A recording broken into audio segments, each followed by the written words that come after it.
அனைவருக்கும் எனது அன்பான வணக்கம். 2024ஆம் ஆண்டு புத்தாண்டு பலன்கள் மகர ராசிக்கு. மகர ராசிக்கு 7 சனி நடந்துகிட்டு இருக்குது. இப்ப பாதச்சனியாக நடக்குது.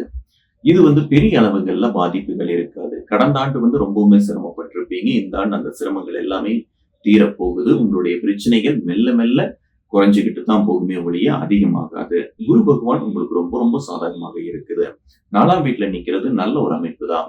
வண்டி வாகனங்கள் வாங்குறதுக்கு, சொத்துக்கள் வாங்குறதுக்கு, பண பிரச்சனைகள் தீர்றது, இது எல்லாமே நாளில் இருக்கக்கூடிய குரு பகவான் உங்களுக்கு தருவாரு. ஆனா இந்த வருடம் முழுவதுமே 4ஆம் வீட்டுல நிக்கிறது இல்ல. ஏப்ரல் மாதத்துக்கு அப்புறம் 5ஆம் வீட்டுக்கு பயிற்சி ஆகும். 5ல குரு வந்ததுன்னா நல்ல ஒரு குரு பலம். உங்களுக்கு திருமண வயதுல நீங்க இருந்தீங்கன்னா கண்டிப்பா திருமணங்கள் கைகூடும். திருமணத்துக்கு அப்புறம் உங்களுடைய வாழ்க்கையும் ரொம்ப சிறப்பாக இருக்கும். இந்த வருடத்திலிருந்து உங்களுடைய பிரச்சனைகள் எல்லாமே தீர்ந்து ரொம்பவுமே சிறப்பாக இருக்கும். ராகு கேதுக்களும் 9ஆம் வீட்டுல நிக்கிறது ரொம்ப ரொம்ப சிறப்பு. நன்றி, வணக்கம்.